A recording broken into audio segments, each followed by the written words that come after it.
the four quartiles, and by extension the quartile range, is sort of like an extension of the median to the next level.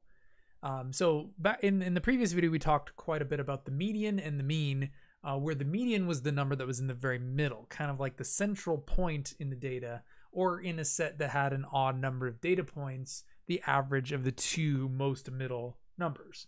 Like for our group of 10 students, the two middle ages were 19 and 20 when we listed them from left to right, and the average of that would be 19 and a half, which gave us our median.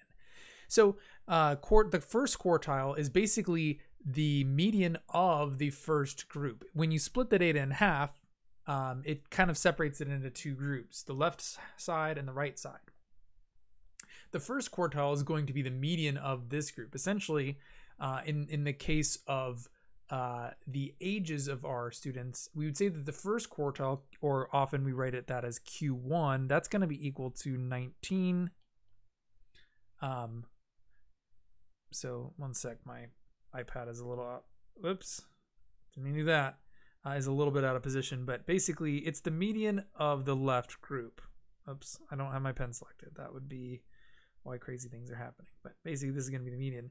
And you may be wondering, well, what if on the left-hand side we have 6 numbers and there is no middle? Well, it's sort of the same story. We would take the average of those numbers and, instead. So let's look at a potential situation. Let's say we had 6 data points and we wanted to find the first quartile of that. So let's just say we have 10, 12, 14, 16, 18, 20. Just pick some really easy numbers to make this quite clear. Actually, that's not going to work either. Let's say we have 8 numbers.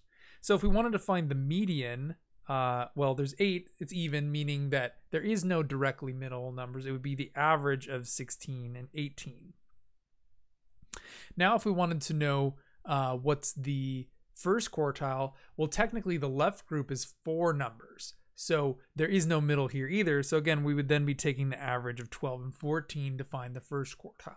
And we'd be taking the average of 20 and 23 to find the third quartile. But basically, it really depends on how many numbers you have in your list. It gets a little bit more obnoxious when you have even groups. And after you split it, if it's a multiple of 4, like the case with 8, when you split them in half, then you have 2 groups of 4.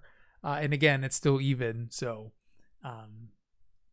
anyways, it's not that important, but I've just wanted to let you know what happens when in those slightly more obnoxious settings. And then also, so we found the first quartile for age, but let's also find the third quartile, and then do the same thing for the GPA. So let me go back to my pen. So again, on the right-hand side of our median here, we had 5 numbers, and 23 would be the middle of those 5. Since that's an odd number of points, it's just the one right in the middle. And so that would be our third quartile, 23. And there we have it. And, let's talk a little bit more conceptually or logically about these ideas. So what's the point of all this? What's the point of the median? What's the point of the first quartile? What's the point of the third quartile?